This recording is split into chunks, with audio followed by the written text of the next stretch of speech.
नहीं पता क्या देख रहे हो यार आप, लेकिन ज़्यादा नहीं हुआ है, पुराने वीडियो को पुराना हुए, मतलब प्रीवियस वीडियो को पुराना हुए, और नया वीडियो जस्ट आ चुका है। यहाँ पर पिंपल दिख रहा है क्या? इस साइड, इस साइड, किस साइड? तो जो भी है छोड़ो।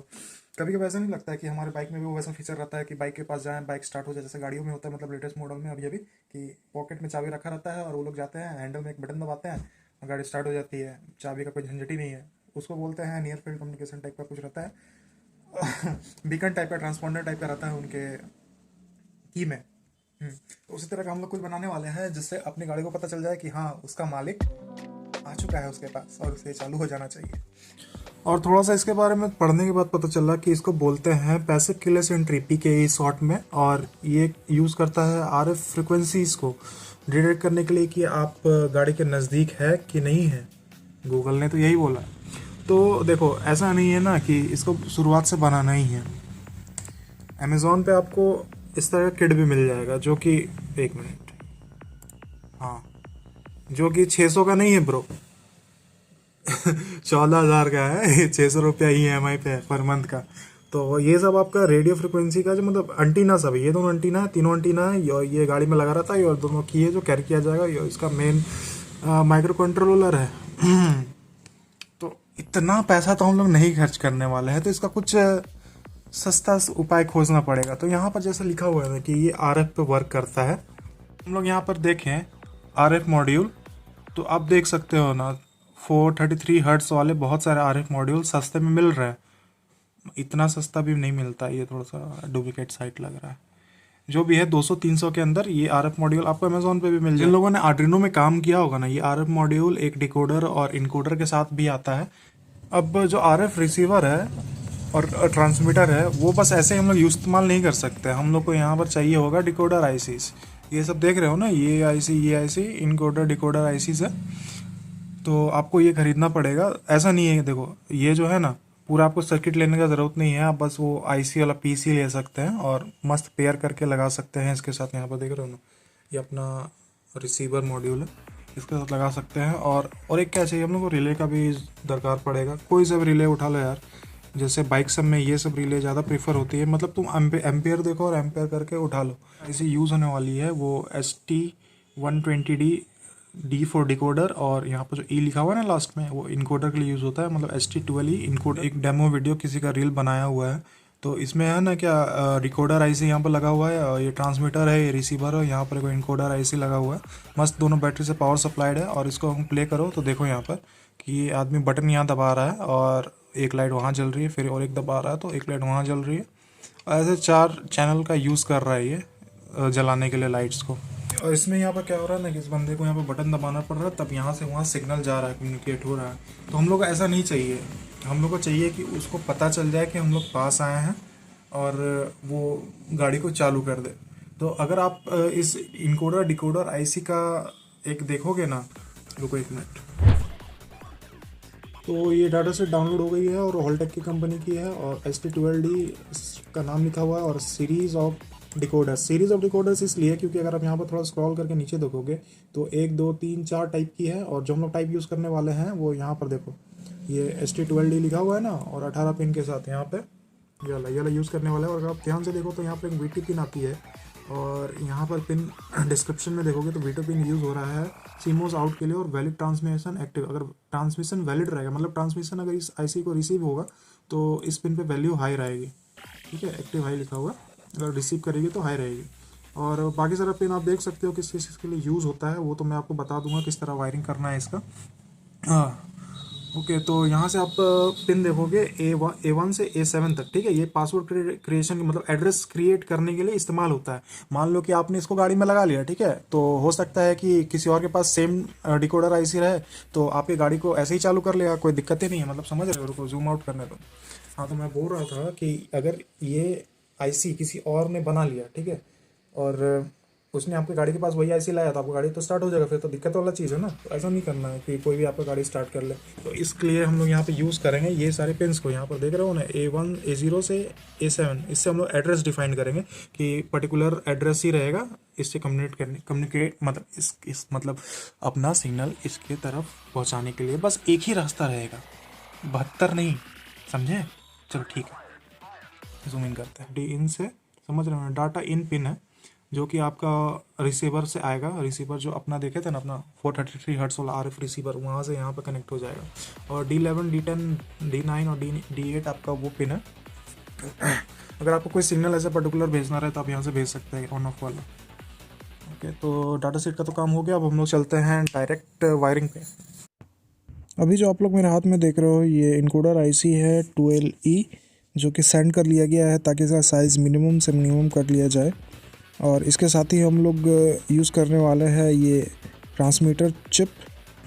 दोनों को कंबाइन करने के बाद और वायरिंग करने के बाद कुछ इस तरह देखने में मिल रहा है। अभी हम लोग इसका पावर टेस्ट करेंगे, कितना पावर ये ले रहा है और सिग्नल सेंड कर रहा है कि नहीं। यहाँ पर देख सकते हो एक छोटी सी बैटरी से मैंने कनेक्ट कर दिया है और 3.7 वोल्ट की बैटरी है और यहाँ पर मल्टीमीटर कनेक्टेड है। और यहाँ पर देख सकते हो 3.1 मिली एम्प्स की करंट ये कंज्यूम कर रहा है। तो इससे हम लोग इसका बैटरी लाइफ कैलकुलेट कर सकते हैं। और इस तरफ आप देख सकते हो कि इधर सिग्नल LED भी ब्लिंक कर रही है। अभी आप लोगों ने देखा कि सिग्नल जैसे सेंड हो रहा है तो उधर रिसीव जो सिग्नल LED है ना, वो ब्लिंक कर रही है, टिप टाप हो रही है। तो अगर आप इसको अभी डायरेक्ट एक रिले के माध्यम से गाड़ी पे लगा दोगे तो आपका गाड़ी चलाते चलाते ही बंद चालू होगा, तो वो दिक्कत वाली बात है। तो हम लोग यहाँ पर एक फ़िल्टर सर्किट लगाने वाले हैं, जिसको आप ऑफ डिले टाइमर भी बोल सकते हैं या फिर सिग्नल स्मूथनर भी बोल सकते हैं। तो ये है ऑफ डिले टाइमर जिसकी मैं बात कर रहा था अभी। इसमें एक ट्रांजिस्टर यूज़ हुआ है 222 और एक डिले को कंट्रोल करने के लिए कैपेसिटर और डायोड सिग्नल वन वे करने के लिए। अब दोनों सर्किट को आपस में जोड़ने के बाद आप देख सकते हो ना कि एक सिग्नल LED ब्लिंक कर रही है और दूसरी जो स्टेटस LED है वो जल रही है, जिसको ऑफ डिले टाइमर से जलाया गया है, जो बताता है कि हम नज़दीक है और गाड़ी चालू है। तो हम जैसे ही अपने पॉकेट में रिमोट को लेके दूर जा रहे हैं और सिग्नल LED पे आप ध्यान देना, ये बंद हो गई। अब स्टेटस LED भी धीरे धीरे बंद हो जाएगी और ये गई। और जस्ट हम जैसे आगे आ जाएंगे ये तुरंत जलने लगेगी। यप, इसी की तरह ये PKE सिस्टम हम लोग का रेडी हो चुका है। अब हम लोग को थोड़ा सा रिमोट को छोटा करने पे ध्यान देना है। अब हम लोग ट्रांसमीटर को छोटा करते हैं क्योंकि बैटरी से ही मैक्सिमम साइज घटने वाला है। तो बैटरी को चेंज करते हैं और ऑप्शन में हमारे पास 3 बैटरीज़ है जो कि नेक बैंड से निकाली गई थी। अब देखो, बैटरी छोटा करने का मतलब है अपना बैटरी लाइफ को घटाना। मतलब आपका जो रन टाइम है, कितना दिन ये चलने वाला है आपका रिमोट, हाँ कितना दिन चलने वाला है, ये थोड़ा सा डाउटफुल हो जाता है। तो कैपेसिटी कम होगी तो लाइफ भी कम हो जाएगा। जो हम लोग इसमें बैटरी लगाए हैं वो 180 mAh की है। तो अगर आप थोड़ा देर पहले मल्टीमीटर में मैंने आपको दिखाया था कि 3 मिली एम्प्स ये कंज्यूम कर रही है पावर। तो अगर आप इसको डिवाइड करोगे तो आपको मिलेगा 60 घंटे का रन टाइम। मतलब 60 घंटा अगर इसको आप लगातार छोड़ दो, 60 घंटा आप चला सकते हो इसको। लेकिन 60 घंटा तो बहुत कम होता है, लगभग 2-2.5 दिन होता है। तो ये तो बहुत कम है। तो इसको भी इम्प्रूव करने के लिए हम लोगों ने इसमें एक लैच स्विच लगाया।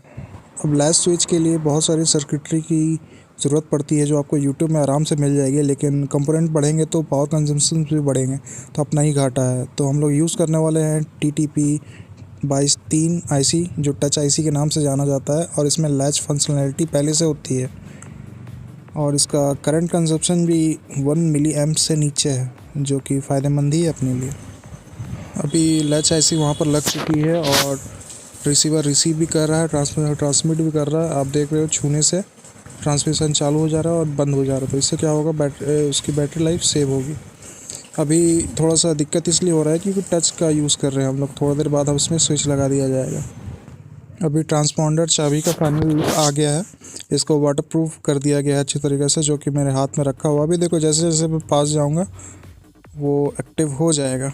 देखो हो गया एक्टिव और सिग्नल LED भी ब्लिंक करने लगी। इससे पता चलता है कि हम लोग का गाड़ी चालू हो गया है, रिले ऑन हो गया है। तो अभी इसको गाड़ी में फिट कर देते हैं। अभी क्या है कि मैंने इसका हेडलाइट नीचे उतार दिया है और ये जो आप 4 पिन वाला कनेक्टर देख रहे हो डायरेक्ट आपका स्विच में जाता है, जो कि चाबी वाला रहता है ना उसमें जाता है। तो मेनली तो हम लोग को उसी को बाईपास करना है ना, तो उसी पे छेड़छाड़ करना पड़ेगा। तो अभी मैं देख रहा हूँ 12 वोल्ट से क्या क्या यहाँ पर ऑपरेट हो रहा है और किस में 12 वोल्ट आ रहा है। तो अभी देख रहे हो, अगर इसको मैं डायरेक्ट करता हूँ तो अभी करंट रेटिंग पे सेट है मल्टीमीटर। तो देखो अभी एक उस पर से घुसा दिया गया है और एक इधर वाले पे। तो अभी देखो 0.3 का करंट ले रहा है और ये ब्लिंकर ऑन हो गया है ना। मतलब ये एक्सेसरी पावर है हम लोग का जो लेफ़्ट साइड पे है, ये एक्सेसरी के लिए पावर दिया जाता है इसको। मतलब राइट साइड पे जो होगा वो फ्यूल पंप के लिए जाएगा। तो अभी हम लोग यूज़ कर रहे हैं सिंगल रिले, जिसके लिए हम लोग को यूज़ करना पड़ रहा है ये डायोड, ताकि एक ही कनेक्शन से हम लोग दोनों वायर में इस 12 वोल्ट चीज़ का को सप्लाई जलाने दे के लिए सके। आपको इसको पावर देना होगा, जिसके लिए नेगेटिव मैंने यहाँ से ग्रीन वायर से ले लिया है और पॉजिटिव मैंने यहाँ से जो बैटरी और रेक्टिफायर से आ रही थी उसमें से एक में से मैंने ले लिया है।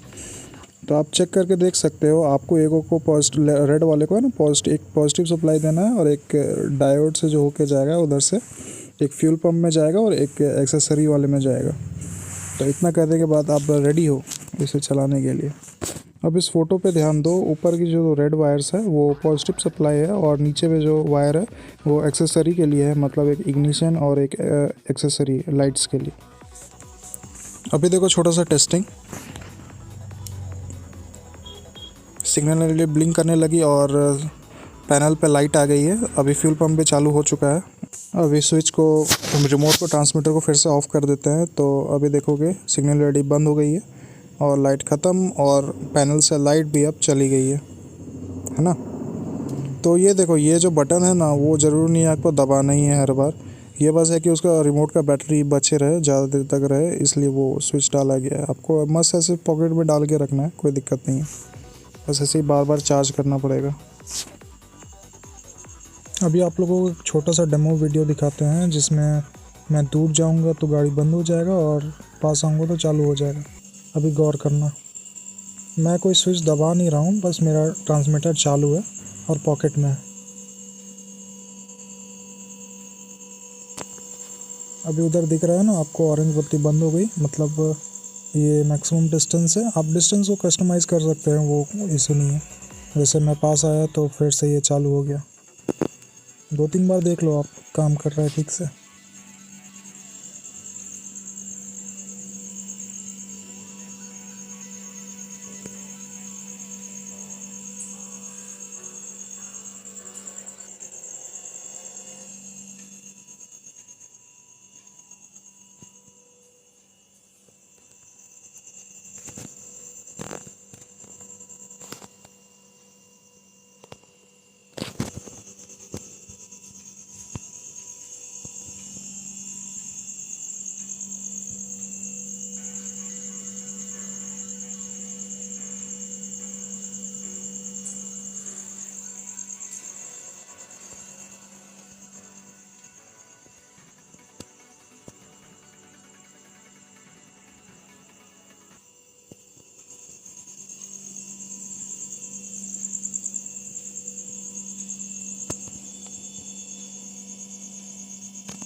देखो, अगर आप यहाँ तक पहुँच गए हैं ना, तो हमको लग रहा है आपको ये चीज़ बनाने का मन है और आपको मेरे को ये बना करके देखते हुए भी काफ़ी कुछ सीखने को मिला है।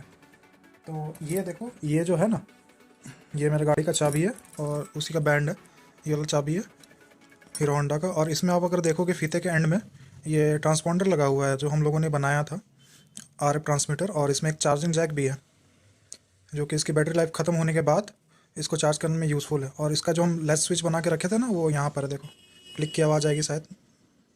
ये छोटा सा बटन है इसको ऑन ऑफ़ करने के लिए। ज़रूरी नहीं है आपको इसको ऑन ऑफ़ करना है, बस ऐसे है कि इसका बैटरी सेव करने के लिए उस बटन को ऑफ़ कर दिया जाता है। एक बार आप इसको ऑन कर दो, जब भी जाना है उसको पॉकेट में डाल लो। अब जैसे भी आप गाड़ी चलाना चाहो चलाओ, उसके बाद जैसे ही आप गाड़ी से दूर जाओगे तो स्विच ऑफ करने का ज़रूरत नहीं है, गाड़ी अपने आप ऑफ हो जाएगी और इसको छूने का ज़रूरत नहीं है, पॉकेट में रहेगा। तो देखो, इसमें आपको है ना, इस वीडियो में आपको डेमो दिखा दिया गया था किस तरह से ये काम करता है, लेकिन आपको फिजिकली मैं चालू करके नहीं दिखा पाया क्योंकि अच्छा खासा मैं इसको यूज़ कर लिया और मेरे ध्यान से निकल गया कि इसका वीडियो भी बनाना था यूज़ करते हुए। लेकिन अच्छा खासा आपको डेमो दे दिया तो उसमें आपको समझ में आ गया होगा कि ये काम करता है।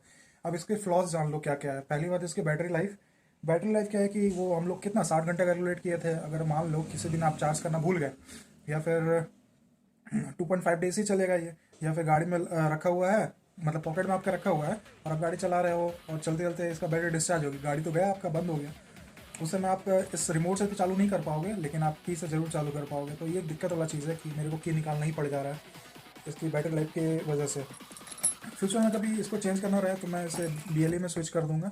उसमें क्या है कि ट्रांसमिशन में जो पावर लगता है वो इसमें जैसे मिली एम्प्स में था वो माइक्रो एम्प्स में चला जाएगा, तो हम लोग को ऐसे ही ज़्यादा दिन मिल जाएगा। तो इसमें जो बैटरी यूज़ हुई है वो 180 mAh की है, जो कि नाइक बैंड की बैटरी है, जो कि लास्ट नहीं कर रहा है, बस 2.5 डेज लास्ट कर रहा है। अगर आप 2000 mAh की बैटरी यूज़ करते हो रिचार्जेबल वाली, ये भी रिचार्जेबल है, वो भी अगर यूज़ करते हो जिसमें साइज़ थोड़ा बड़ा हो जाएगा, लेकिन आपको 20 दिन से ऊपर का बैकअप मिल सकता है एक चार्जर, तो वो काफ़ी ठीक रहेगा। तो वो तो मैंने नहीं किया था, इसी बैटरी पे छोटा साइज़ करके यूज़ किया। अब देख लो ना कितना छोटा साइज़ है, इतना छोटा साइज है कि हो ना हो पता नहीं चलता उतना। और हाँ, अगर आप ये भी सोच रहे हो कि अगर आपका ये बाइक में लगा हुआ है, कंटिन्यूस रिसीव हो रहा है सिग्नल, तो आपका बैटरी जाएगा गाड़ी का, नहीं है, वैसा कुछ नहीं है। आप इसको किल स्विच के साथ जोड़ सकते हो, जिसमें क्या है कि आप गाड़ी में बैठोगे, किल स्विच ऑन करोगे तभी रिसीवर ऑन होगा, और रिसीवर उस समय स्कैन करेगा कि इसका ट्रांसपॉन्डर, मतलब ये यानी कि ये ट्रांसमीटर उसके पास है कि नहीं, तभी आपका जो भी ऑपरेशन है होगा, गाड़ी चालू हो जाएगा। 2-3 सेकंड का डिले होगा, लेकिन हो जाएगा, तुरंत पकड़ लेगा, तो उसमें कोई इशू नहीं है। बाकी ये वीडियो आपको कैसा लगा ज़रूर कमेंट सेक्शन में बताइएगा, और इसी तरह की वीडियोस आपको देखना अच्छा लगता है तो चैनल को सब्सक्राइब करो यार। वीडियो पसंद आया, नया कुछ इनोवेटिव लगा तो इनोवेटिव पहले भी हो चुका है, तब भी लाइक करो यार वीडियो को। चलो मिलते हैं नेक्स्ट वीडियो में, तब तक के लिए बाय।